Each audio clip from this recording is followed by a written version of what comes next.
All right, we are live streaming here on Facebook. Welcome everyone to Red or Green Books. This is our American Graveyard podcast live for April 2026. I'm your host, Marissa Prada. I'm joined by Blitz, the poet in Texas. Big shout out to our other co-hosts who are indisposed right now. Angie is in the hospital. She's unwell at the moment. So we send her all of our blessings, as well as Rick Spisak, all the blessings in the world to you guys. And I know you'll be back when you can. So Blitz and I are going to run. Oh, he'll be at least here for the first hour. A lot of things to talk about today. But before we get to that, right, this is an insane amount of things on my list of things to discuss today. Our topic is the atomic weight of trauma. And there has been an incredible amount of things in the past 30 days or since the last podcast to discuss. This is probably the longest litany of gun violence, not just in the US, but worldwide since the last podcast that I have been keeping track of since the inception of this podcast. But before we can get into the material today, let's do some housekeeping. I'll read our mission statement and our disclaimer for all of you. American Graveyard Podcast Live is an international collection of artists who come together in a unified global call for an end to gun violence. Each month, we will cover a different topic centered around gun violence. The podcast is composed of facts, opinions, personal stories, local and global news and events, historical information, and other such matters. We will list where information was obtained and do our best to ensure that citations are from reputable and true sources. This is a free speech, not a hate speech zone. Our disclaimer today: this podcast will discuss topics that may be graphic in nature and are unacceptable for some audiences, especially children. The discussions may include firsthand accounts, videos, audios, photographs, articles centered around gun violence. The opinions and viewpoints expressed during the show are not necessarily the opinions and viewpoints of every host, guest host, special guest, red or green books, so the word is right. Viewer, listener discretion is advised. All right, so welcome everyone to Red or Green Books, another episode of American Graveyard Podcast Live. If you have not had a chance to purchase your copy, please do so. It's a 200-page book. This is Volume 1. Volume 2 will be out this year. Volume 1 is a sensational literary collection. We also have a 50-page full-color art book that accompanies this. Sold separately or as a bundle. You can get them on the website, redorgreenbooks.com. Red, READ. Why? Because we live in New Mexico and everything is red or green chili here. You can go to the website and read all about red or green, what that means to us here in the 505-575. All right. If you don't have any more room on your bookshelf for a book, but you do want to administer some change, we do have a sponsor a senator program where we will send this book anonymously to a U.S. state senator of your choice for only $15 US. So go to the website, you can pick the state, and you can have us do that and send that to senator. I would love for every single U.S. state senator to have a copy of American Graveyard. I'd like to give it to our commander in chief, but I feel like he wouldn't even look at it. It would never get to him. But it could get to someone, right? The whole thing is even if it goes in the trash, someone may find it. And that someone may make all the difference. So just, here comes Angie. I know Angie said she would be here to support, but she's going to be in the background. So if she wants to chime in, we would love to have her. And if not, that's okay too. All right. So. Well, good morning, Angie. Say hello to you as well. She's not quite here. Oh, there she is. So Angie's in the room. I know she said she's going to be in the background today. She is under the weather, but we do wish her all the best. And if you do want to chime in at any point today, Angie, we totally welcome you to do that. Today's topic is the atomic weight of trauma. It's a riff off of the book. There's been a lot of things that have been happening since the inception of this podcast, and trauma has been a concurrent flow within each of the topics. And so I really do want to address the topic of trauma. Last month we talked, Let's Talk Religion and Political Violence. We were seeing a great deal of violence happening, not just at Jewish centers of worship, but also mosques. And so it's really, really important that we address that, not to mention all of the assassinations and assassination attempts for political leaders on both sides of the aisle. So we did address that last month. It is an ongoing fight in which I'm curious to know why there are not more political and religious leaders stepping up to the plate to fight this battle with us. So shout out to Alexis Garcia, Vexlex on Instagram. She is the namesake of the movement American Graveyard. When she submitted to the first anthology, we did not have a title for it, and her poem was titled American Graveyard, and thus has become the title of the movement. So thank you so much, Alexis Garcia, for that. All right, let's go today. So, like I said, there's a litany of things that have happened in the last 30 days or so since the last podcast. I'm going to just list them all. We're not going to go into detail about all of them, but I do want them on the record today. So, in case the last 30 days for you have been long and you forgot all about the things that happened in the beginning, well, technically it was the end of the month, because we do this usually the first Saturday of the month. And so in March, since the last podcast, these are the things, and these are only the things that I've been keeping track of. Okay, so mind you, there's probably been a lot of other things that have happened, especially in people's individual neighborhoods. We had a woman fire an AR-15. I should not say we have. We didn't have her. There was a woman who fired an AR-15 into Rihanna's house.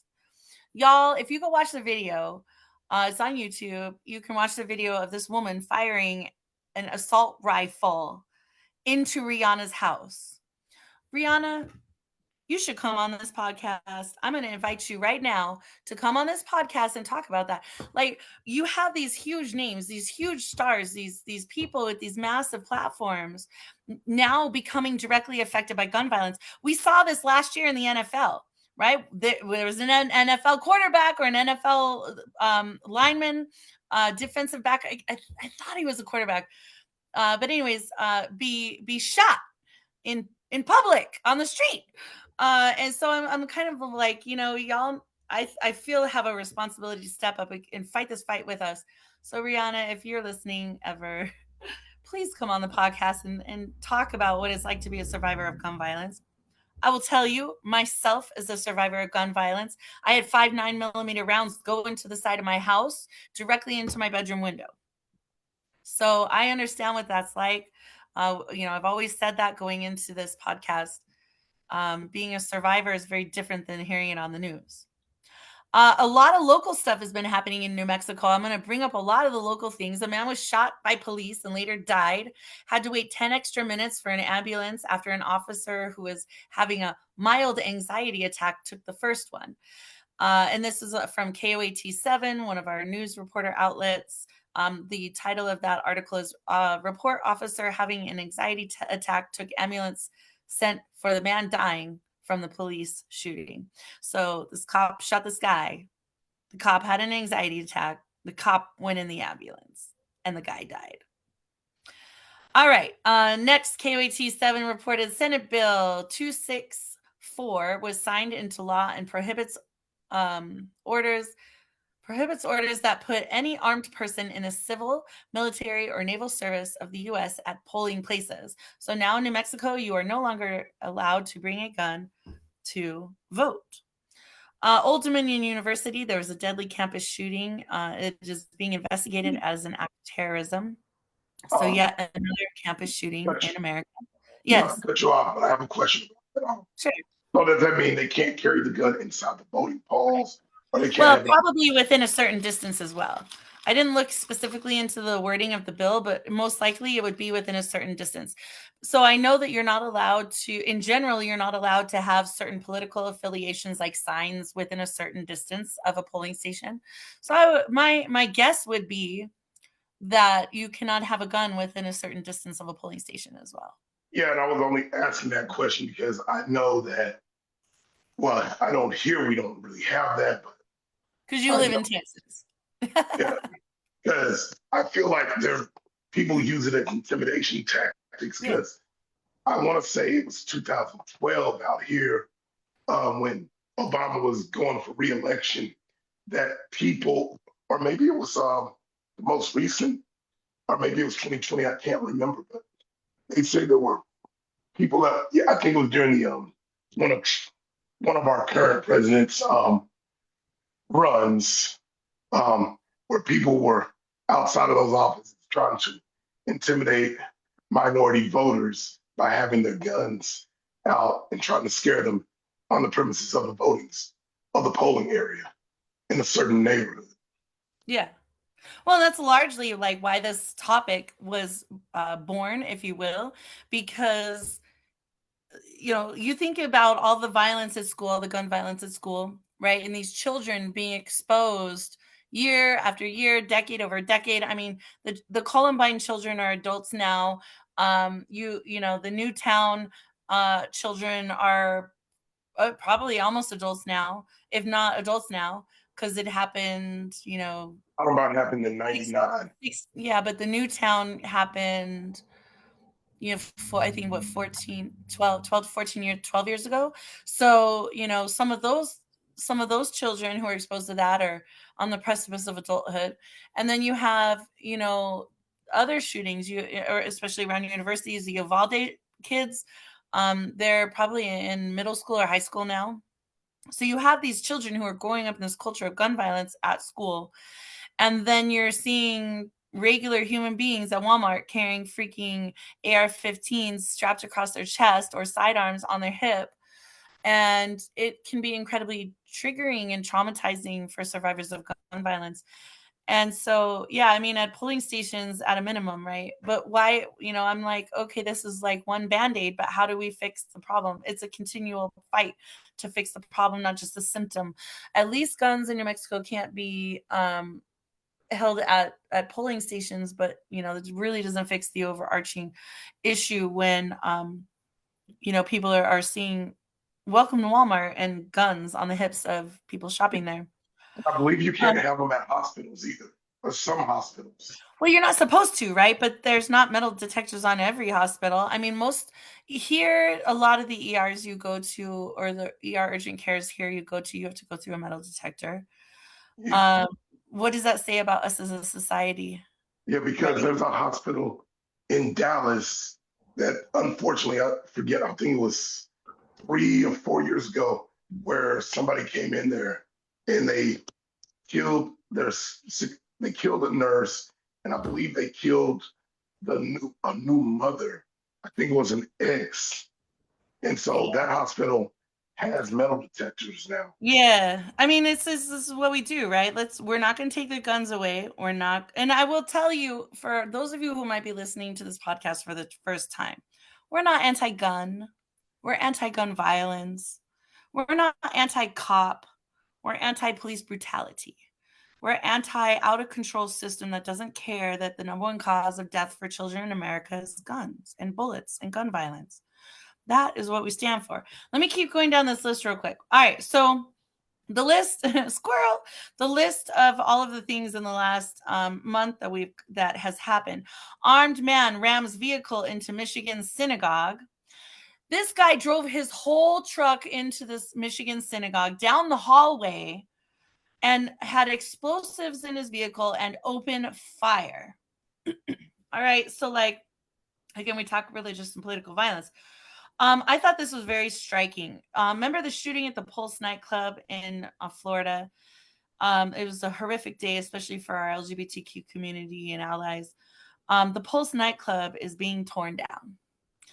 I thought that was very poetic, and I hope that they seal the ground with something, um, and erect something on that ground that is for our LGBTQ community and is a tribute to all of the lives lost senselessly in that attack. I don't know how that happens. Like, what do you do now? You tear the building down. What do you do with the land? Like, it doesn't take it away, right? But it is a step, I think, in the progress of that. But if you consider tearing down every single building where someone died from guns or bullets or gun violence or hate, we wouldn't have very many buildings left in America. All right, continuing down the list. Again, this is from KOB TV 4 here in Albuquerque. A military veteran is dead and an active duty service member is injured following a shooting at Holloman Air Force Base. We have a lot of Air Force bases here in New Mexico. We're very military forward and strong here. And it's another deadly shooting at one of our air bases. It's just very, very sad. To end the show today, I'm going to bring up this really great story from Archer Academy, which is an organization that partnered with New Mexicans to prevent gun violence. And I also welcome the organization New Mexicans to Prevent Gun Violence to come on the podcast to partner with us so that we can continue to push forward initiatives to end gun violence, not just in New Mexico, but nationally and globally and whatnot. But they invited students to turn in their experiences with gun violence into art. And so they have these murals, these incredible murals for how these students are dealing and coping with gun violence. And anytime we can turn art into healing, I am all for that. So yeah, we'll finish up. We'll wrap up the show with that today. Again, another shooting. Bernalillo. This is from KOB4. Bernalillo County Sheriff deputies are investigating a shooting that happened early Sunday morning at a house party in the South Valley. Not really any surprise there. Also, more college students are killed across America. Let's see. Oh yeah, another shooting, a fatal shooting in the Northeast Heights. Now, this actually turned out to be quite a devastating story. There was a road rage incident that left a 19-year-old young man dead. And the family is mourning and grieving. It is this absolutely horrific event. Like, we have one of the podcast episodes coming up is going to be All Roads Lead to Rage, which is really highlighting the Lily Garcia event, which was a road rage incident that left a baby. And I say baby, but I believe Lily Garcia was 4. She's still a baby. Just not an infant. She was a toddler, left her dead in the back seat of her father's truck. And so the road rage in New Mexico, is really bad, and we really need to get a handle on that. So to continue to see young people die because someone decides to shoot out of a moving vehicle, everyone in the city should be worried. And I don't some know. of those, Hmm? and some of those road rage incidents occur for the smallest reasons. Somebody Well, feels yeah, they feel that like person, they feel slighted. You're dealing with someone with incredible narcissistic tendencies who feel like the world owes them. White America, go check your freaking privilege, because the world don't owe you anything. And again, if you look at who the shooter was, white America, the world doesn't owe you anything. Anyways, I'm gonna keep keep beating because that into everyone. I don't care how dead that horse is. I'm gonna keep beating it into everyone. because I This, was gonna say road yeah, rage, road rage and drive-by shootings are pretty much hand in hand in some instances because sometimes on a drive-by shoot, because to me road rage is a form of a drive-by shooting. well, I mean, yes and no. The house cannot. The house didn't do anything wrong to you. If the person inside the house did something wrong to you, then that's different. But so it's a little bit different in that way, that if a drive-by shooting in a house is usually someone you know or someone you think is in the house that you know who owes you something. Yeah, Road rage is usually a stranger who you feel owes you something because they accosted you somehow on the road, or they did something wrong to you on the road. And those narcissistic tendencies are incredibly dangerous, and they've been proven to be dangerous in relationships as well. So if you are with someone who drives like ragey, that is something to definitely consider, because there is a correlation to that and domestic violence as well. Um, because I mean, because there have been road like you said, because some road rage incidents, it's been where they will follow a person, all the way. yeah. And some Oh road yeah. rage incidents will cause a slight fender bender, and instead of, and I believe it's happened before, and probably covered it on an episode in the past, but I believe there have been an incident too where, instead of discussing insurance information, Yeah. they they pull out a Right, exactly. And so, when we do that episode, when we talk about the road rage episode, we'll go into more detail specifically about events that have happened that display that. Because it's true. I mean, especially it's rampant in New Mexico. There's no crackdown on it. And people are dying. All right, let me keep going down this list because it's a long list. I don't know if you heard about this, Blitz. Here's the title. This is from the Associated Press. This is dated March 24th, 2026. Quadruple amputee, cornhole player, fatally shoots man, Maryland authorities say. So this guy, I read this whole story because it was different, right? This whole guy, this man was born with no arms and no legs, or born with abnormalities which required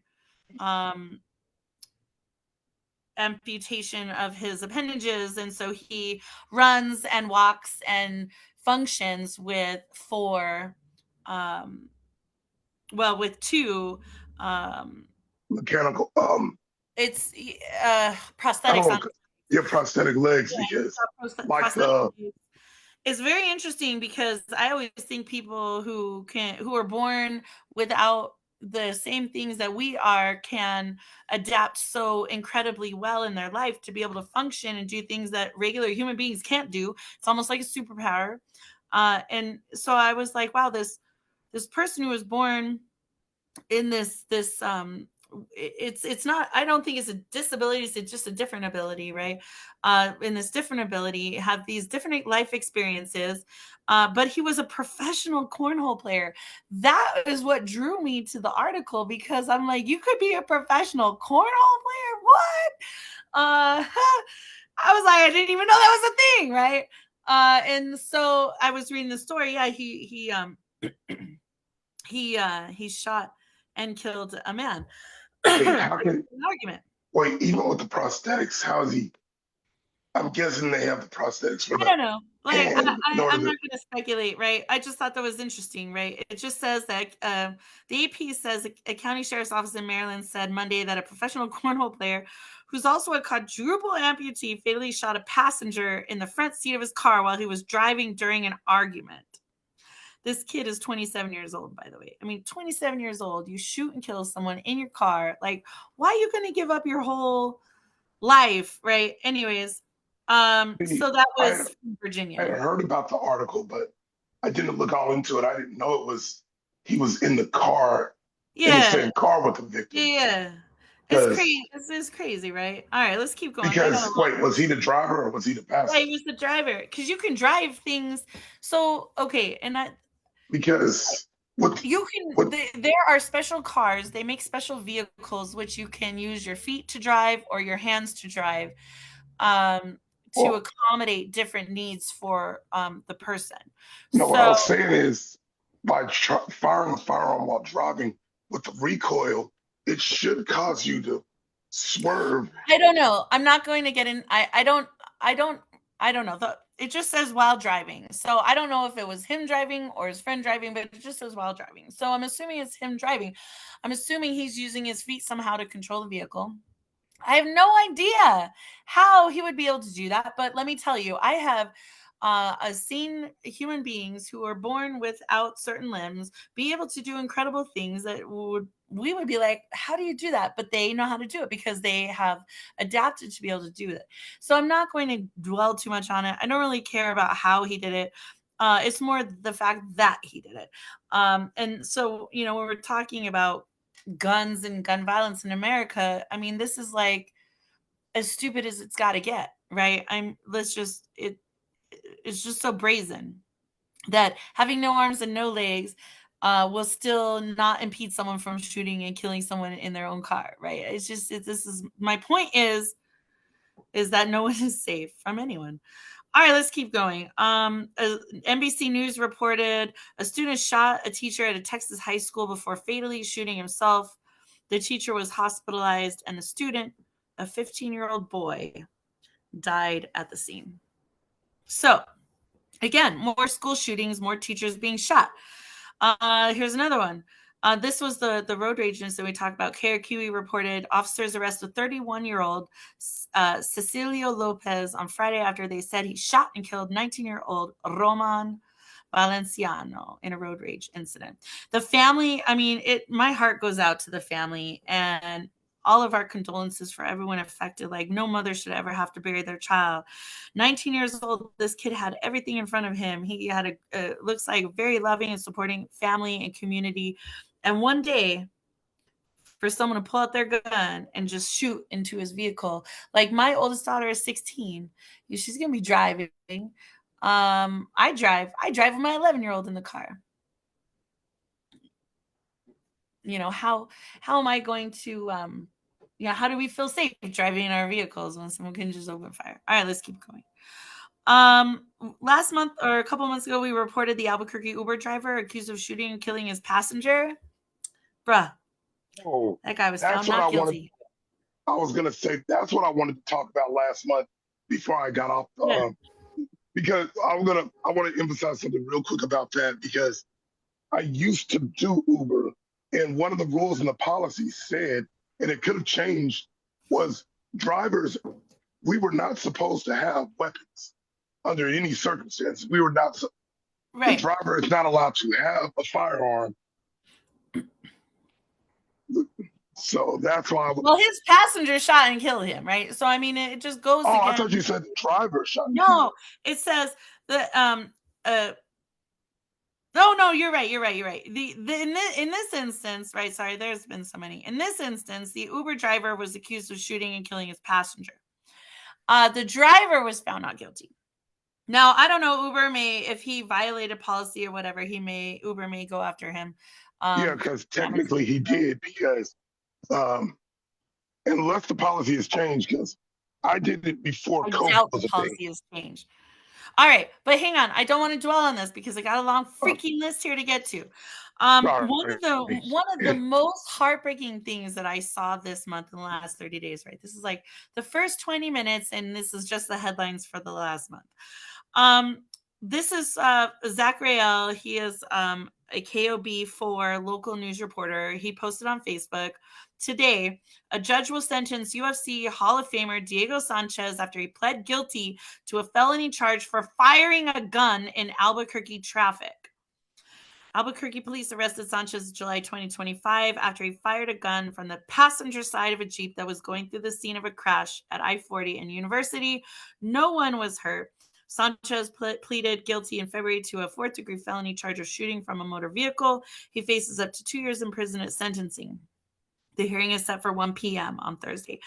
So the update on that was Diego Sanchez got 5 years supervised probation. Bruh, like, I gotta tell you, if you do not know much about New Mexico, you don't know much about Albuquerque, we are an incubator for UFC greatness.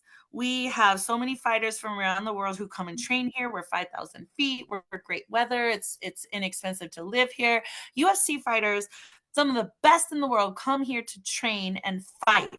And so when you have someone who's high profile and he's local and he's part of our community, and I'll tell you right now, he used to come to the class that I taught at the gym. He used to come and hang out in my class, and he was always so respectful, and he was always so kind and good, and I never had a problem with him. He was always like a pillar of our fitness community. And so my heart just dropped when this happened last year, and it just dropped when I saw the charges. But you can take the hood don't always come out of it's gonna always kind of be lingering inside. But I think that it is just so reckless to do that. And I'm like, bro, you could be part of the solution, not part of the problem. And so, Diego, my heart, and your family, my heart goes out to all of you, but damn, like, that was really dumb. And please don't do it ever again. All right, so next one. Oh, here we go. So this is again from KOB4. Police arrested a man accused of helping his friend stalk an ex-girlfriend. Hang on, hold on. All right. So police arrest a man accused of helping his friend stalk an ex-girlfriend, leading to a shooting where that friend died. When will people start to give a crap about domestic violence in New Mexico? I don't know. But this guy got arrested because he recruited his friend to stalk his ex-girlfriend. The friend stalked the ex-girlfriend and got killed. Like, Now, this is interesting. Albuquerque has a newly appointed police chief, and it's a woman. And so I welcome the new police chief to come on this podcast anytime and talk about what her vision is for addressing the gun violence epidemic in in Albuquerque. All right. Again, Las Cruces teen fighting for life after shooting 13-year-old friend in custody. So a 13-year-old shot his friend, and the 13-year-old was in critical condition in Las Cruces. The shooting happened on March 30th. Let's keep going. There's so many things. We will be addressing this. School danger zones. This came out on KOAT 7 and KOB 4. The last 10 years of data in New Mexico schools and gunfire around the schools. It is a crazy statistics. We're going to go over that. Okay, all right. So that looks like that's about it. Let's wrap it up. I'm gonna go ahead and share screen, and we're gonna start today with this YouTube video. It's titled Understanding the Physical and Mental Impact of Gun Violence on Survivors. Today's topic is the atomic weight of trauma. This is all about how is gun violence affecting us? How is it affecting our community? How is it affecting our children, our future, and our ability to do anything to stem the tide of gun violence in America? This is an interesting video because this is a medical perspective insight. Okay, so this is MedStar Washington Hospital Center. I've always said I want to have more medical professionals on the show to discuss what it's like to treat, repair, and deliver the news to families that their loved one has died or is okay after entangling with gun violence. So you can find this on YouTube, and we will go. Let me go ahead and we'll share screen here. And here we go. Gun violence in our nation's capital and the lasting impact it has on our community. Although the crimes capture headlines, it's the victims who are left picking up the pieces, suffering with physical and emotional wounds that can take years to heal and can lead to long-term health problems.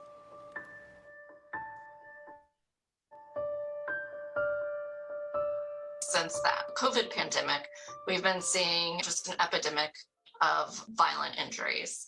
The trauma unit at MedStar Washington Hospital Center in D.C. is one of the busiest in our region, with doctors treating about 600 victims of violent injuries every year. The vast majority will leave the hospital with bullets still lodged in their bodies. You know, we don't go after bullets. Instead, we go after the damage that the bullets have done. ER or Grey's Anatomy or other sorts of TV shows of like, oh, we have to get the bullet out. It's a very Hollywood kind of view of trauma. Dr. Erin Hall is a surgeon at the hospital and says removing a bullet and digging through muscle, nerves, and blood vessels can do more harm. So unless there's a life-threatening risk, the bullets will stay put. But for the more than 100,000 Americans who survive a gunshot wound each year, it's a constant reminder of the trauma they've experienced. It's a marker of the worst day of my life. It's the marker of pain and suffering, and probably a whole constellation of unfortunate circumstances and terrible happenings. According to new research, people with retained bullet fragments are more likely to return to the emergency room within 6 months and more likely to suffer from another firearm injury within a year. Healing the physical and emotional wounds can take years, with survivors often struggling with chronic pain, crippling anxiety, and post-traumatic stress disorder. And in rare cases, retained bullets can even lead to lead poisoning. That's what Colin Goddard experienced after surviving the shooting rampage at Virginia Tech in 2007. When my wounds healed, I still had, 3 bullets in my body, in a bunch of little pieces. And they said almost a decade after Colin was shot in class, he started noticing subtle changes to his health. Now he worries about what could happen next. Short-term symptoms of lead poisoning are kind of hard to recognize, right? It's like things like fatigue, irritability, memory loss, stomach pain. What's been driving me forward to try to do something is to try to stop the long-term impacts from happening, which are kidney failure, cognitive decline, a bunch of really intense things that, kind of once they happen, there's no undoing that. Colin Goddard has had several surgeries to remove more bullet fragments from his hip. He hopes that by sharing his story, it will remind people of the impact from gun violence and how long and painful the recovery can be. Okay, so there's a delay. Okay, stop share. Perfect. So yeah, I mean, we started off American Graveyard with in volume 1. We start off with Coach Shaw Small's testimony in the foreword that discusses his own account. I mean, he still has a bullet lodged in his face, right? And so if we have time, I might read the foreword from the book. We'll see how we do today. It's just me kind of in Blitz and Angie's hanging out, but yeah, so think about that. 100,000 Americans per year survive a gunshot wound. 100,000. You guys,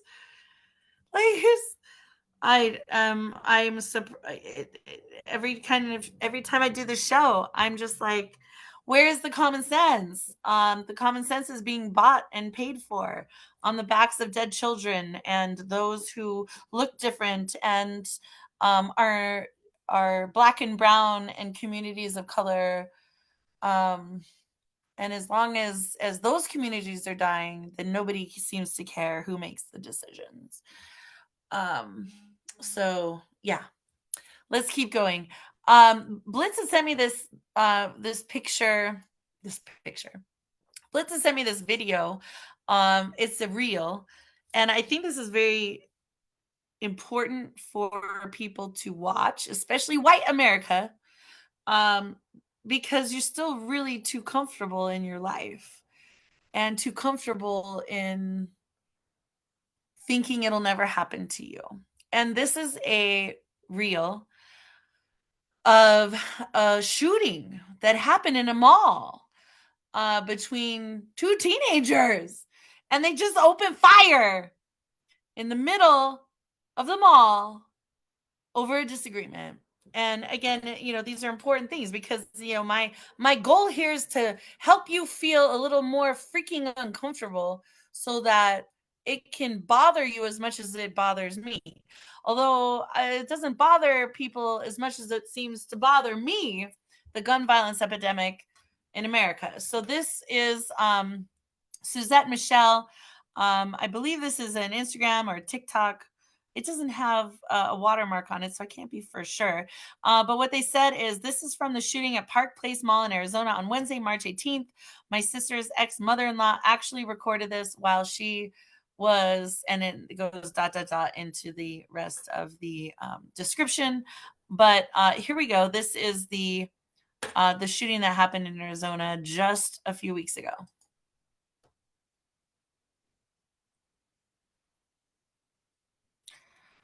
I don't know why we don't have audio. Oh, that's why we don't have audio. Okay, hold up. Let me click the button.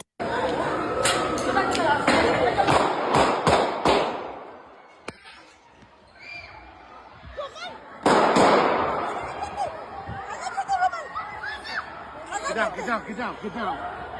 Get down.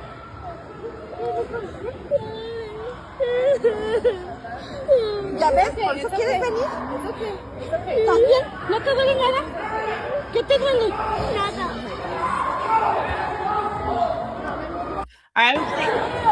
All All right, I'm gonna play this again. So I watched this reel a number of times, and it's so casual, and it's so,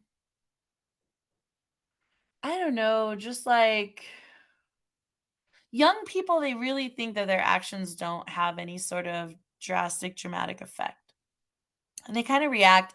And if I hear another person tell me that their frontal lobes aren't developed, I'm gonna slap them. Like, yes, we all know that teenagers don't have a developed frontal lobe, but you know what? There is a difference between not having a developed frontal lobe and willfully being okay discharging a firearm in a public mall. And the children, right? These little children that are with this woman who lose their shoes. They don't have their shoes, and the dad or whoever the adult male is in this reel is trying to shield it seems like his family, and the kids, you can hear them audibly crying. How is this going to shape their view of feeling safe in America? So I'm gonna play this one more time. I want you to pay attention to how quickly this happens and how separated the bullets are. So right away, there's the cluster of bullets, and then there's time, and then there's bullets again. So there was some time between the first round of shots fired and the second round of shots fired. And by the time the second round of shots fired, there's more people who are trying to leave who are in the path of more bullets. Here we go.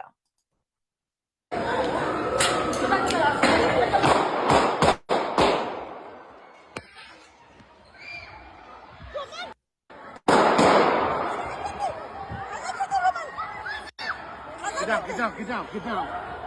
Get down.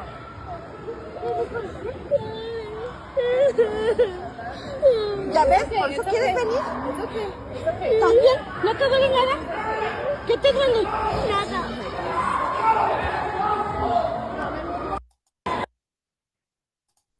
Okay, so like Arizona lawmakers, what are you doing to help? How are you being part of the solution? It's a devastating video. As a mom, my heart goes out to these children. They should never, ever, ever go to the mall and feel unsafe. I take my children to the mall every now and then, mostly because they like the boba tea and the little like $2 store or whatever that's in the mall.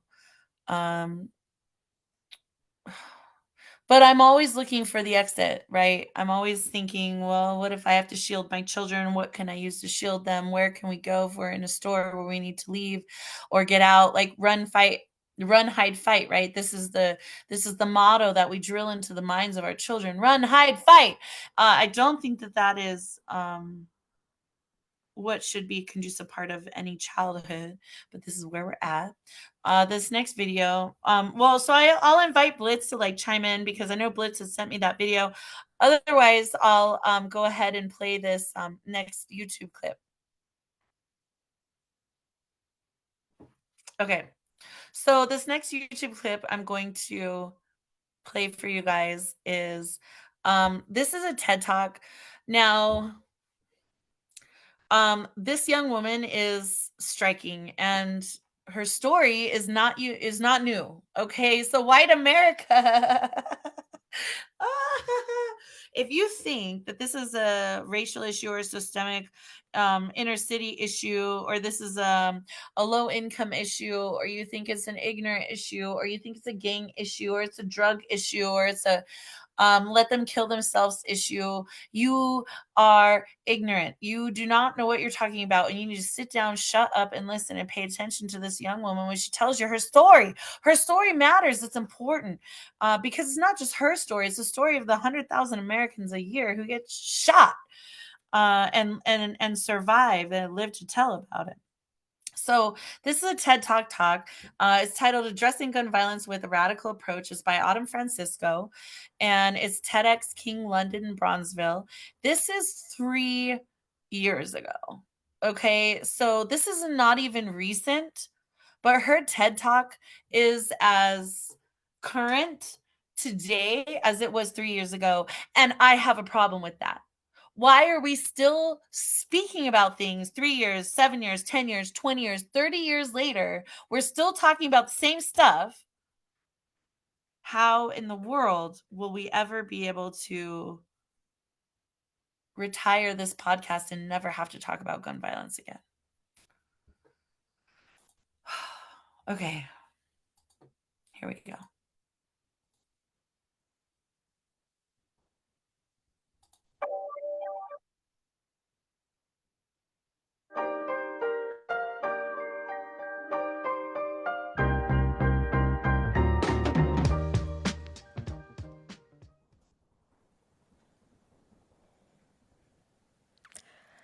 Boy, we had a time in school.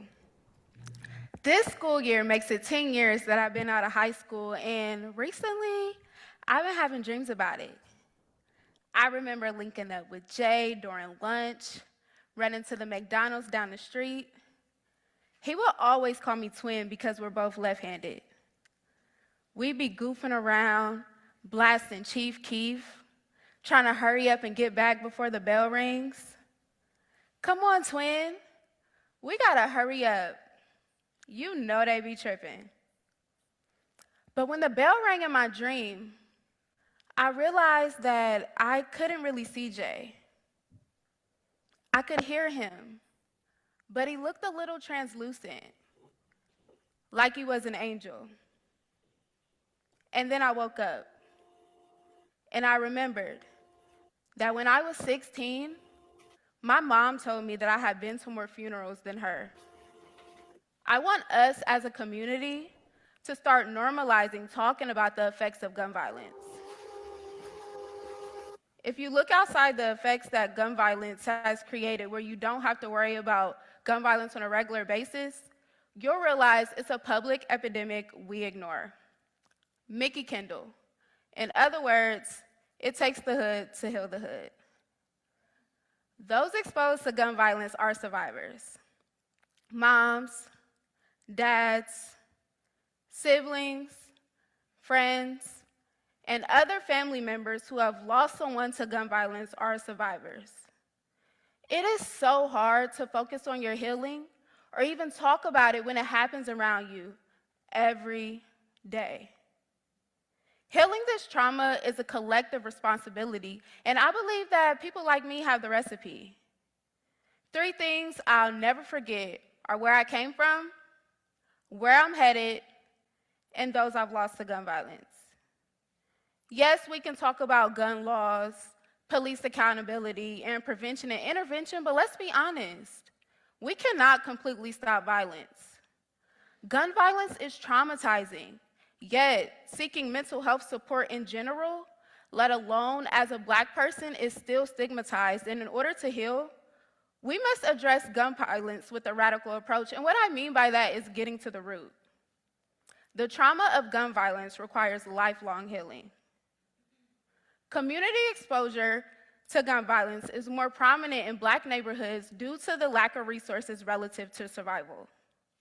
These circumstances often lead to dropping out of school, selling drugs, robbing, etc. to make ends meet, as well as to feed and protect the family. Being in grind mode can make someone feel like they have nothing to lose. This happens right here in the Black community, and we have to heal from that alone. Black people living below poverty are twice as likely to report serious psychological distress than those living 2 times over the poverty level. I got my first job when I was 16 across the street from our house. Mostly to buy the latest Jordans, but I really wanted to help my mom out. I worked at the Wendy's on E Lane, zip code 43227. If you know, you know. One evening, when I was walking to work, I witnessed someone get shot in our parking lot. This was one less person at my high school the following day. We closed for the remainder of the day, but the next day at work, we weren't talking about what we just saw or how it made us feel. At school, they weren't talking about how there was an empty desk and how that made us feel. Why isn't anyone helping us grieve? I know where I come from. We often cope by withdrawing, and we are so apprehensive when it comes to seeking help. I worked at that Wendy's until I left for college, and I walked through that same parking lot every shift. At that point, I was desensitized. Exposure to gun violence can lead to post-traumatic stress disorder, depression, anxiety, lack of emotional development, disassociation, and increased violent activity. See, I know what it's like to go to sleep at night wondering if everyone was going to be at school the next day, and wondering when they were going to release the names of the homicide victims from last night because they were minors. Addressing the social, emotional, and mental health needs of those exposed to gun violence can be tough, as understanding trauma is a complex process. Trauma-informed is a buzzword. Has anyone heard of that? What that really means is being hyper-aware that someone has experienced something very terrible prior to meeting them, and it still may show up in how you interact with them. Grieving is a part of life, and although we cannot change the past or change how we lost someone, what we can do is normalize our experiences and the experiences of others. We need more conscious work, more conscious people in these spaces that actually have the ability to speak to some of the emotional stresses and triggers that arise when you're subjected to gun violence.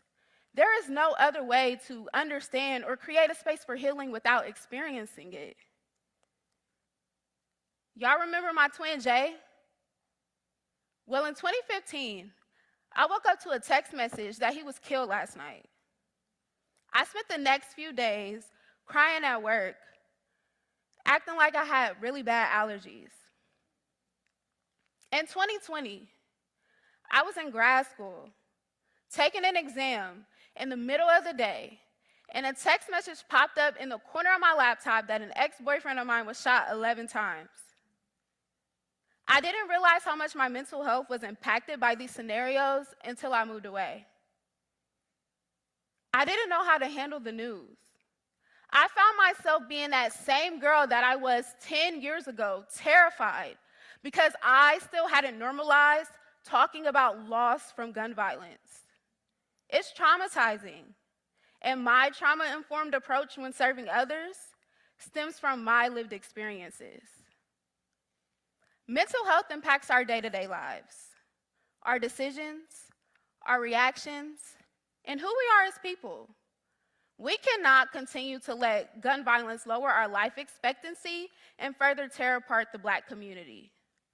We need to focus on the whole person of those impacted, and what I mean by that is their well-being. My friend Chelsea and I met when we were 11 years old down the street at Franklin. There have been people who have passed away that we went to school with, and it's sort of become part of our routine to check in with each other and send news articles back and forth. Hey, did you hear about what happened to so-and-so? Yeah, that is so sad. I wonder how their mom's doing. And then one day it clicked. And a few years ago, we decided to send out Mother's Day cards and flowers to mothers who have lost children to gun violence. We drive all over the city, door to door, and hand deliver them. And the impact has been indescribable. We've shared many conversations, many laughs, and tears with the families, and they often tell us how appreciative they are and how they often feel forgotten about. That's a problem.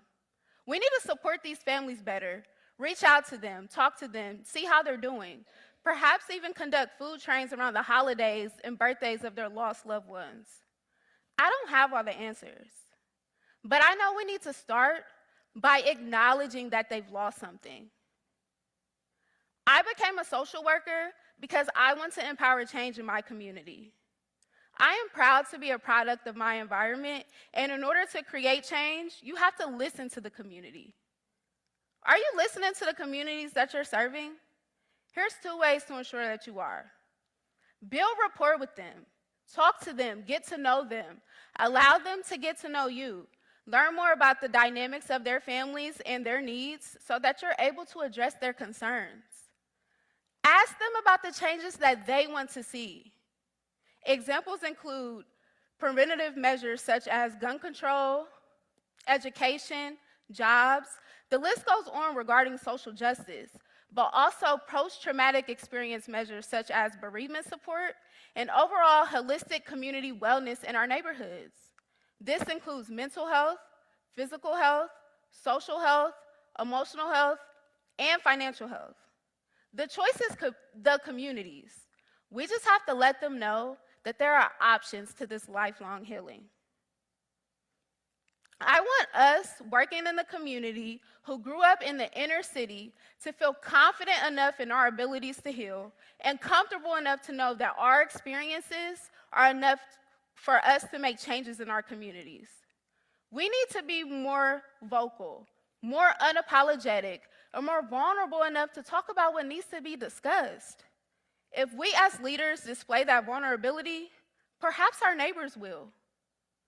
Go drop off some food to your neighbor because you know her child was murdered a few weeks ago.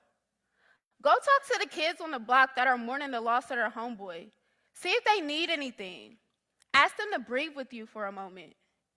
We need to stress the importance of life to the youth and allow them to have a vision for their future because it is a privilege where I come from.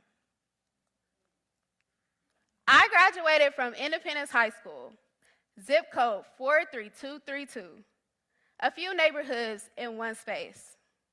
For our 10-year class reunion, I want to tap back into my dream and celebrate the lives of the people who aren't here anymore and normalize the experiences of me and my classmates by letting them know that it's okay to grieve. Let's show love to their families and friends and create healing circles and just talk. No one is alone. As a community, we can continue to address the underlying inequalities that promote gun violence and the impact that it has on us by continuing to build relationships with our neighbors, our communities, and with organizations that are already doing this work because we are the community and it takes the hood to heal the hood. Thank you.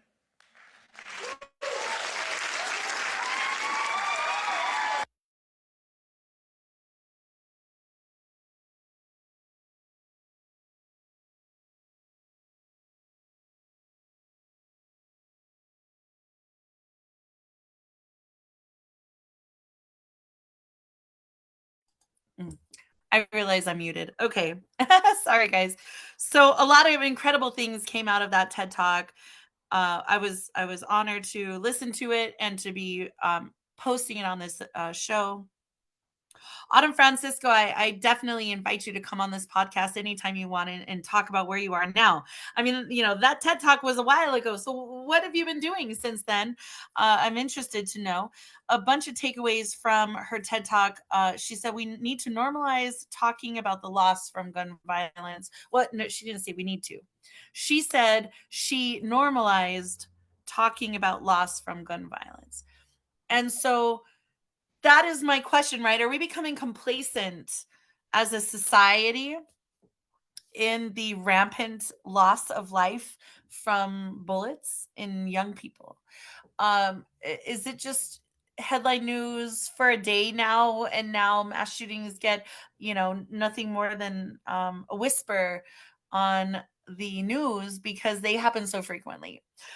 So yeah, she said she had to normalize talking about loss from gun violence, and her whole story, right? How this affected her, like as a young person coming up in the world, but how it adjusted her sails to where she became a social worker and how she became a mental health practitioner and someone who cares about her community.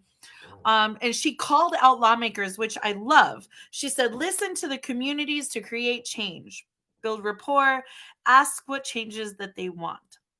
And she's 1,000,000% right when we talk about the need for bereavement support, physical, social, emotional, financial support, jobs. Let's go. This is not a new issue, okay? Like, this is not a new issue, white America. You just have never had the bullets in your home before. So it's very important to understand that everything's getting worse and it cannot get better unless we dig deep and start repairing from the inside out. It's like the video we played of the doctors who said we don't go after bullets, we go after the damage that they've done. This is the damage from the bullets. This right here, the damage in the community. She said options for lifelong healing. It's okay to grieve, right? How do you offer space for grieving if you don't know how to do that? And how do you grieve if you have no one to guide you through the process when grief looks different for everyone? I still have yet to have a detective ever knock on my door to ask me about the 5 9mm bullets that went into my bedroom. Not a single law enforcement officer has come to my house to discuss what happened. So, it's like my skin color is the right color, but my house is too brown. So let's go. Where is the change coming for the communities? Because no one seems to be caring about the gun violence epidemic in New Mexico, in Albuquerque, in the United States, and now, of course, globally, since we have decided as a country to unilaterally get into a war with Iran. So not to mention all the other things that are happening in the world, now we're going to go get into this armament with Iran. She did say, I thought one of the most poignant parts of her TED Talk was, she said, we need to stress the importance of life to our youth. And so, Autumn, I'm going to make one of our show titles, one of our themes being the importance of life. And I do hope, Autumn, that you come on our podcast and you come and discuss this with us.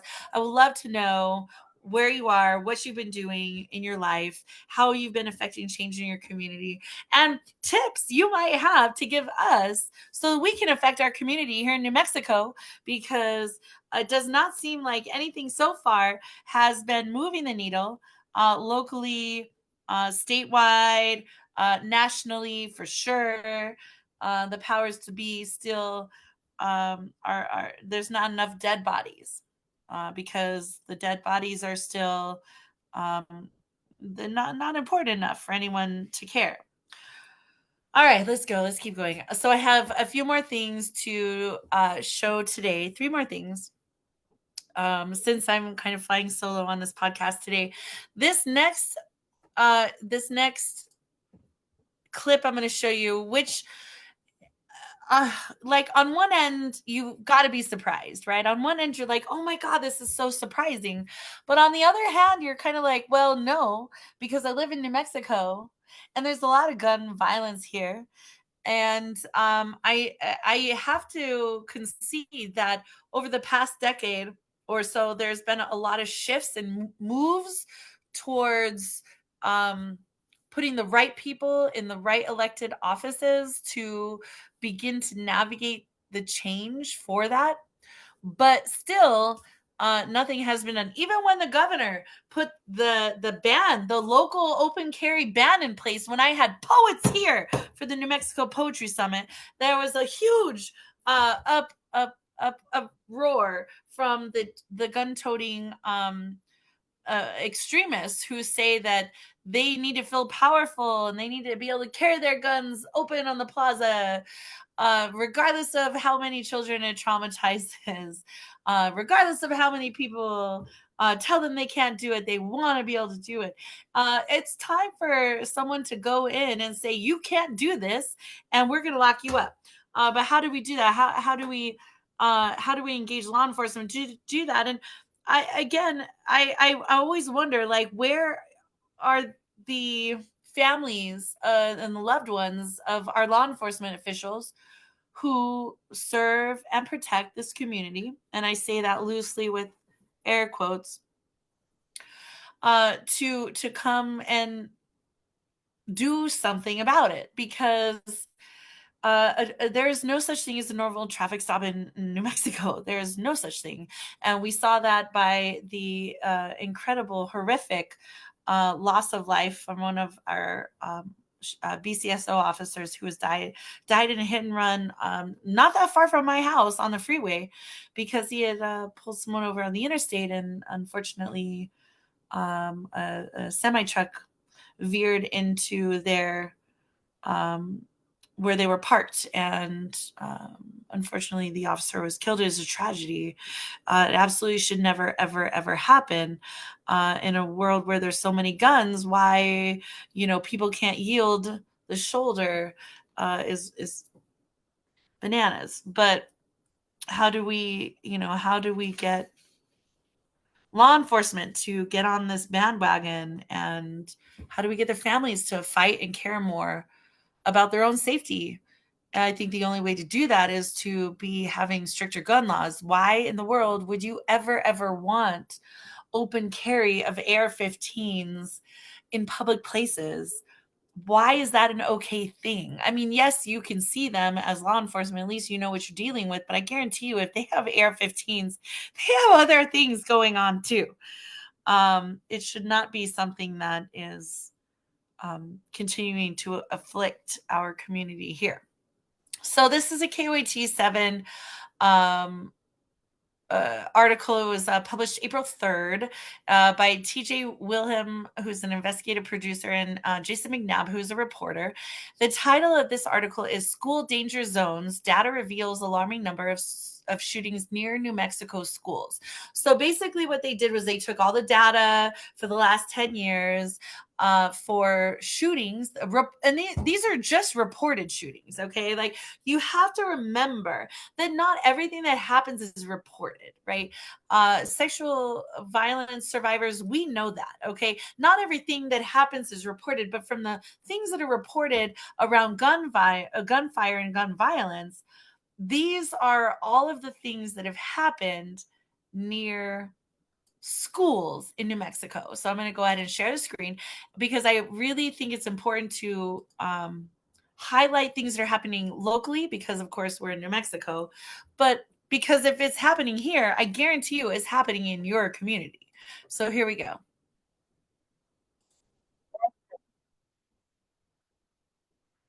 And nearly half the time someone is killed. Tonight, Target 7 has obtained data that shows some of our schools are in danger zones. Here's Jason McNabb.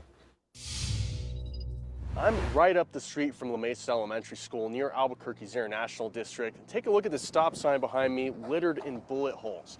Now, in fact, in the last 10 years, there have been 24 shootings within 500 yards of this school, resulting in 19 people being killed. But this school is not alone when it comes to being close to gunfire.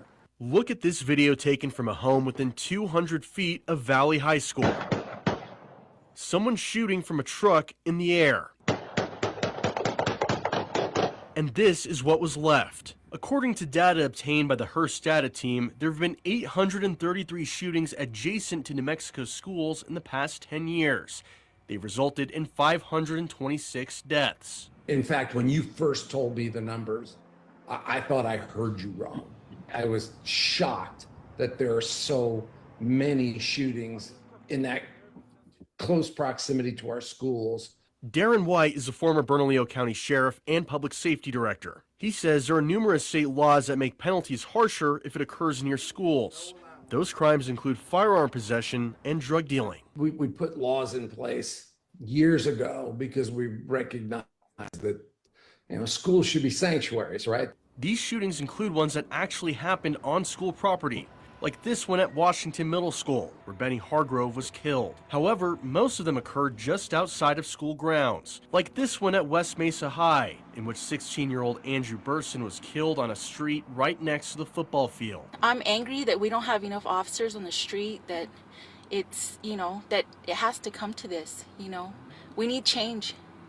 We need change, we need safer streets. Our kids need to feel safe.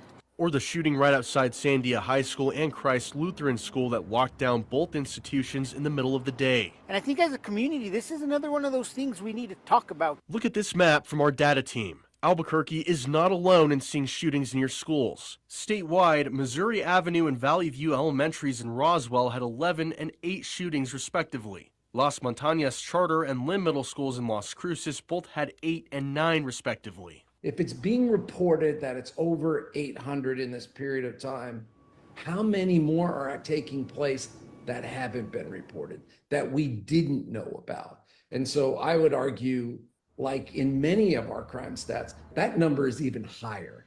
And That's chilling. Now, if you want to know how many shootings have been close to your child's school, head to KOAT.com.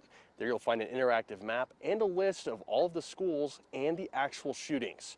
For Target 7, I'm Jason McNabb. Okay. So, like, it's so unbelievably frustrating for me as a New Mexican and as a burque mother who has kids in school. I'm not going to give you my opinion about Darren White because I think he just gave it away. He was surprised. He was shocked. And he used to lead law enforcement here. That tells me he's unplugged. Like he's always been unplugged, always will be unplugged. Law enforcement doesn't want to know. They're not peeling back the layers of what the fuck is actually happening here in New Mexico. I'm glad he's gone. I have no idea if this new police chief woman is going to do anything.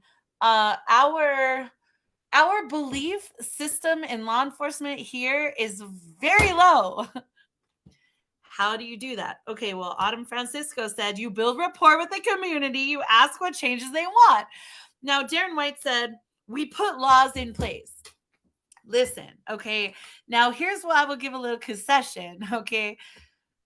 Law enforcement will arrest someone and the courts will spit them out, all right? So, like, 50, it's not all on you, but it is the system. Police don't arrest anyone. They don't put them in jail, but the ones they do, they get let out. All right. So, like, what do we do about that? It's a whole crazy system here. All I do know is that no one has come to talk to me about the bullets in my home or the bullets that came a few feet from my head while I was sleeping in bed. I have never received reports of the forensics that they received from the bullets that they removed from my bedroom. So this has been over 2 years. So this tells me they don't care. It is no one died, so they don't care. But there's a lot of freaking people dying. Okay, listen. They said once a week there's a shooting near a school in Albuquerque. Half of the time it results in a death. For the last 10 years, there's been 25 shootings, 19 killed at just that one elementary school. Just that one elementary school in Albuquerque. 25 shootings and 19 people have been killed just at that one school. In the past 10 years, there's been 833 shootings and 526 deaths. That's like 53 people a year dying from a gunshot near a school every year. That's 4 a month. That's more than 4 a month. So it's like one person a week dying here in Albuquerque in the vicinity of a children's school. The Benny Hargrove murder is just devastating. I wrote a poem about that years ago. Benny Hargrove was killed, was our first fatal middle school shooting in Albuquerque, at least that I know of. And he was 7th grade, but my daughter started 6th grade. It was the first year school opened up after COVID. And he was the cousin of a poet, a local poet.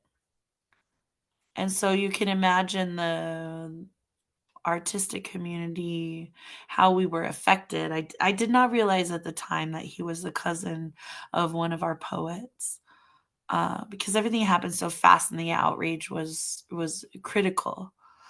But yeah, it's just so devastating. And then to have Darren White so nonchalantly be like, "Oh, I did not know that. We put laws in place." It absolves them of some sort of responsibility, which it doesn't. Law enforcement, you have a job to do. You swore an oath to protect and uphold the law, and that's not happening. And the laws need to be changed. And if the laws need to be changed, why are you not being part of the solution in helping us rally to change those laws? It's the same thing I ask on every single podcast. Where is the uproar? Where's the rage from law enforcement, from the mothers and the fathers and the sisters and brothers and the children and husbands and wives and partners of our law enforcement officials? Where's the uproar to protect them? The blue code of conduct, the shield, is very strong, and it's a devastating thing. So I hope that they perhaps will join the fight. All right. So I'm going to go ahead and share with you this story. This, because the inception really for American Graveyard, which led to the anthology, which led to the podcast, is rooted in what happened at Robb Elementary in Uvalde, Texas. If you are not moved by what happened in Uvalde because the children who died and the teachers who died were not white enough for you, this is not the podcast for you. This is not the message for you, and you should not be in this space. And so this is the podcast. This is the clip on YouTube. It's from PBS NewsHour. It's titled "Student Speaks Out About the Impact Gun Violence Has on Their Daily Lives." This was posted 3 years ago. Again, these are not new clips. These are clips that have historic significance that affect what we're doing today in choosing gun violence in America and what happens. But I will never forget the day while they happened. I will never forget where I was and what happened like it was 9/11. Because as a parent, when you have children, everything should become more sensitive. If you are a parent and you have children and you're not sensitive to what is happening to our children, I encourage you to go back to the beginning and listen to all the podcasts that we have put out and educate yourself. So here we go. I'm going to go ahead and share screen on this. And then we'll finish up with the mural that is happening in Albuquerque. We'll end on something positive today. Here we go.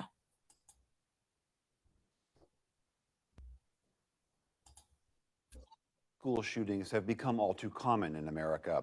While the attack at the elementary school in Uvalde is the deadliest in nearly a decade, it's also the 27th school shooting this year alone. Our national network of young reporters, they're part of our Student Reportings Lab, asked their fellow students what grown-ups should know about what it's like growing up in this era of gun violence in schools. Here's some of what they had to say. We had a fire alarm Monday go off, and there were two girls in front of me, and they just asked, what if this isn't a drill? And we all knew they weren't talking about a fire. Kids in America don't hear a fire alarm and fear fire, they fear a shooter. They fear that it's a trap that they're walking into.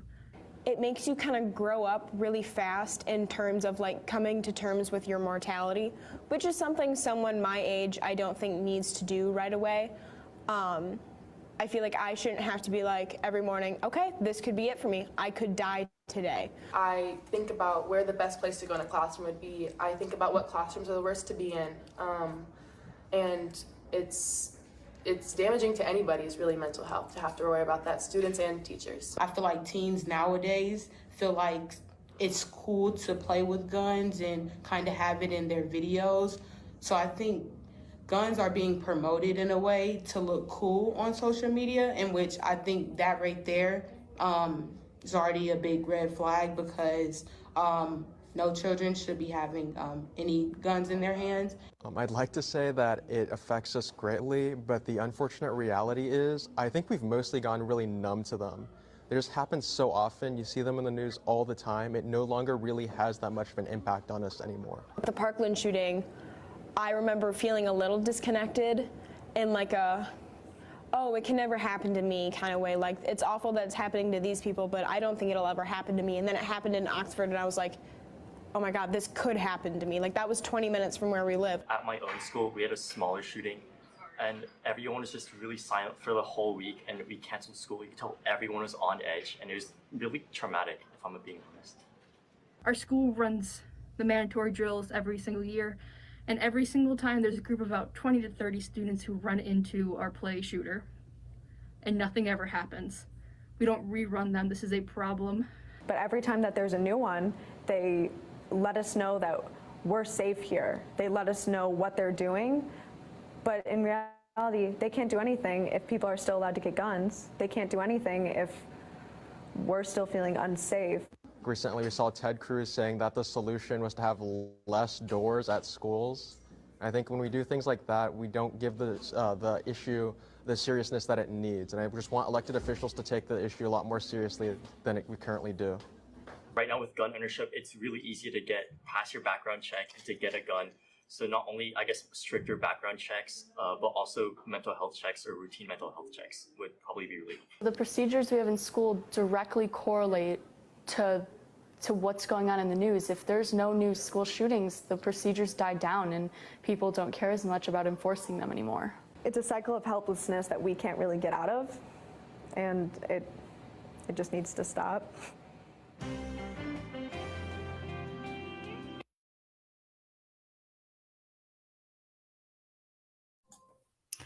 Okay. I'm just taking like notes every time I watch these. Yeah, so the comment like Ted Cruz said less doors at school. What? I guarantee you Ted Cruz's kids are going to some secure school. Let's let him go to let his kids go to an open air school. Hell, put his kids in public school. Let's go. All right. And the cycle of helplessness. I mean, if this is not appealing to you in any way, shape, or form, this podcast, if it's not moving you to reevaluate perhaps your situation, but even if you don't have kids, even if you've never experienced gun violence, does the human being in you, is it not moved to help protect others? And if the answer to that is no, this is definitely the wrong podcast for you.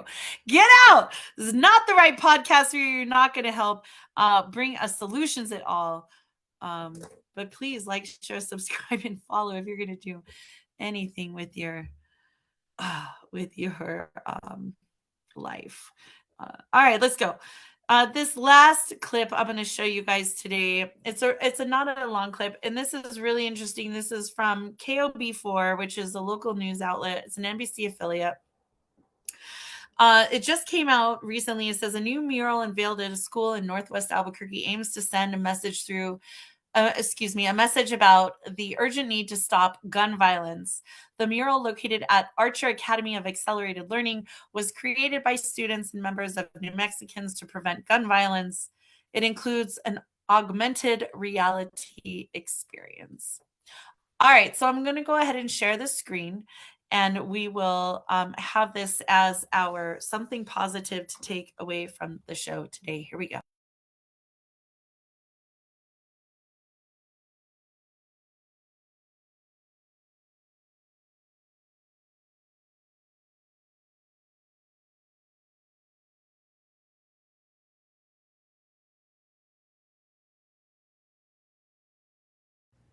On to an update today. New mural was unveiled at a school in Northwest Albuquerque. It aims to send a message to our community. That message is simple: gun violence has to stop.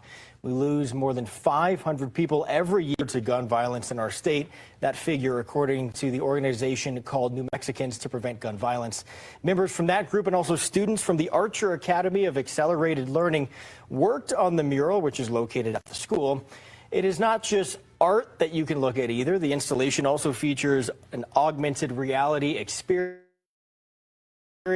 As part of the grand unveiling, a mariachi band performed, and multiple speakers, including state lawmakers like the Speaker of the House, Javier Martinez, talked about its importance. This became the organization's 20th mural. And we love seeing the excitement on their faces as they walk back through the doors and get to see the dinosaurs once again.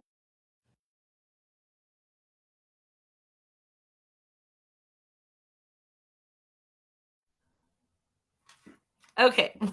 Sorry, the Natural History Museum took over the end of that. And I love the Natural History Museum too. I wanted to be a paleontologist as a little girl. So anyways, one of the things on the mural that is written on the ribbon, if you will, that runs through the mural is some things can't be unseen.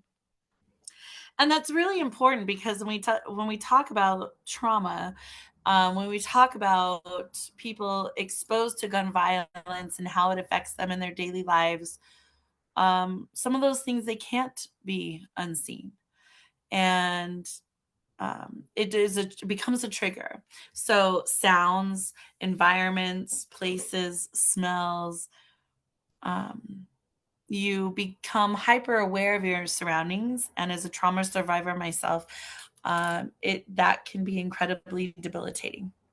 So I'm going to go ahead and do this. I'm going to finish up today. I'm going to go ahead and read you the foreword from American Graveyard, Volume 1. This is by Coach Josh Smalls. He, like I said in the beginning of the show, he is a survivor of gun violence. He still has the bullet in his head. It is a devastating thing to have happened to him as a young person, but you think about where he has come with his life, how he has put poetry and spoken word and outreach and change and community at the forefront of his life. He really has impacted people in such an incredible way. And of course, he lives in North Carolina, for those of you who don't know. So get your copy, right? You can get American Graveyard, the literary anthology. You can get it at redorgreenbooks.com, read READ. You can get the full color art book as well, or you can just do a sponsor a senator. You can pick the U.S. state senator of your choice. All of the states plus DC are up on the website. You can pick those there, and we will send this book anonymously to U.S. state senator of your choice. Please continue to help us with this program. Volume 2 will be out this year. I'm doing my best to get there, you guys. There's so many. I mean, I received thousands of submissions, so you have to understand. Plus, being so sick last year, to crank out this anthology in 2 years, and almost dying in the ICU last year, to be able to have a book come to life later this year. Please understand it takes a little bit of time to do that anyway, but I am very, very excited. The front cover, so we're doing icons you would see at a mass shooting site. So the first book is, of course, a crucifix.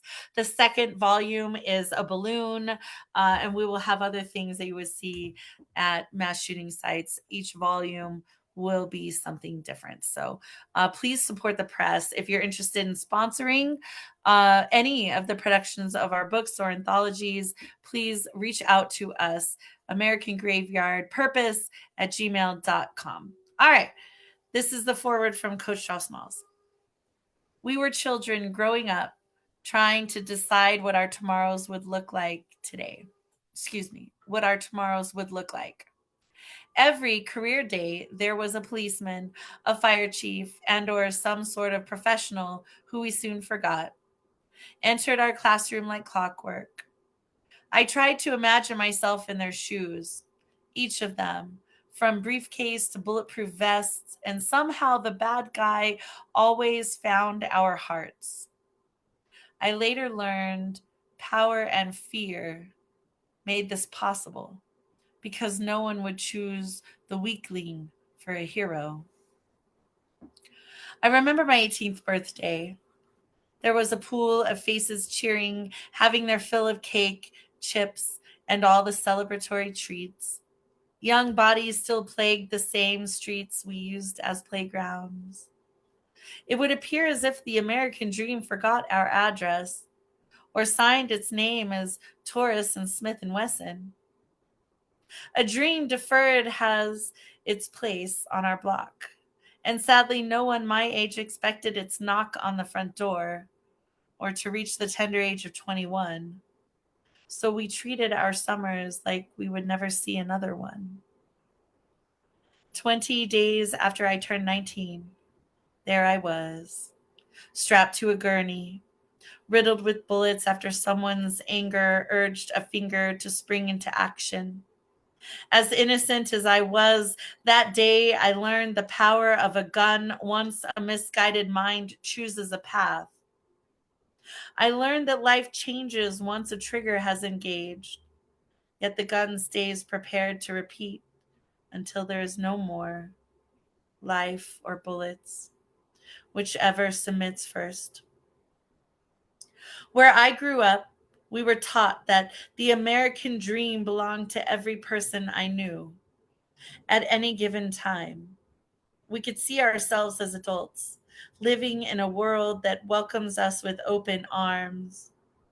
Somehow, after my 18th birthday, I was swallowed by a nightmare I have not awoken from since. It is a prison where dreams no longer contain oxygen.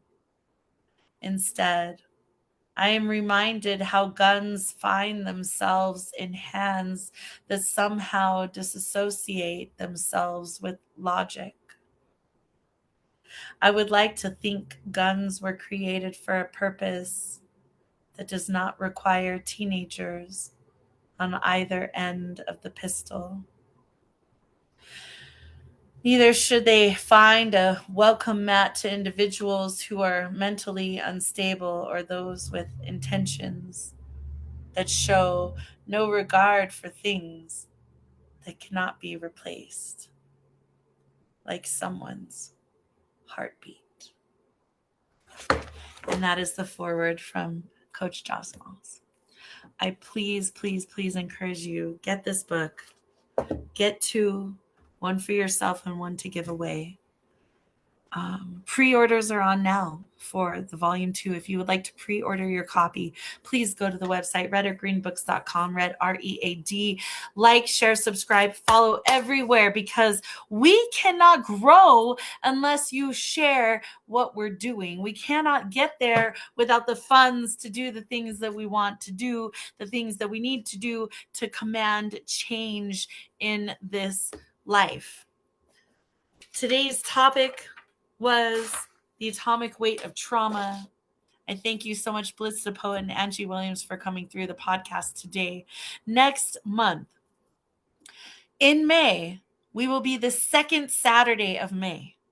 We were not going to meet the first Saturday of May. We're going to meet the second Saturday of May. That will be Saturday, May 9th. And that'll be the same time, 12 p.m. Eastern, right here on Zoom. We'll be going live on the Red or Green Books Facebook page. We will upload the video to our YouTube channel and to Spotify. And May 9th, we will be discussing the topic, reporting the truth. And this is very important because a lot of our free press has been silenced or has been limited or restricted in their access of ability to report on the truth of the things that are happening, not just locally, but globally. And so we're going to be discussing everything as it comes down to our media, our free press, and our free press's ability to report the truth, and how the truth can oftentimes be misleading, can be skewed, and flat out incorrect. Lies, misinformation, all of that we are going to tackle in May. So I thank you all for coming through and being part of American Graveyard Podcast Live. As always, our resources and citations, you can learn more about where we find information from at gunviolencearchive.org, pewresearch.com, brady.united.org, usafacts.org, publichealth.jhu.edu, bbc.com, statista.com, sandyhookpromise.org, healthdata.org, wikipedia.org, npr.org, findlaw.com, wfaa.com, cornell.edu, youtube.com, preventfirearmsuicide.com, .efsgv.org, cora.com, cdc.gov, jasonfoundation.com, medschool.duke.com, afsp.org, PAHO.org, ammo.com, colorado.edu, muse.uga.edu, tedmed.com, publichealth.jhu.edu, and many others. Go do your research. please know where you're finding your information from, who you're finding your information from. Make sure that your information is from reputable and true sources. Do not just take one person's word from it. Take lots and lots of data points and make a decision. If you are interested in coming on the show, being part of what we're doing, please reach out to us, redorgreenbooks.com. You can also find us on Facebook and Instagram. You can also email us at americangraveyardpurpose@gmail.com. I think that's the website. I should put that on my sheet because I don't actually have it listed on the sheet. But yes, and if you're interested in getting your copy of American Graveyard Volume 1, the art book, or sponsoring a senator, please do so. American at redorgreenbooks.com, Red READ. I've been your host, Marissa Prada. Thank you so much for coming through the podcast today. We'll see you all back in May, the second Saturday of May, May 9th, right here to talk about reporting the truth. Peace and blessings. Again, our hearts and minds go out to everyone affected by gun violence, especially locally. We are here. We're fighting the good fight. We're not going anywhere. We're not going to stop. And if anyone is interested in coming and participating, being part of the fight, please and thank you ahead of time.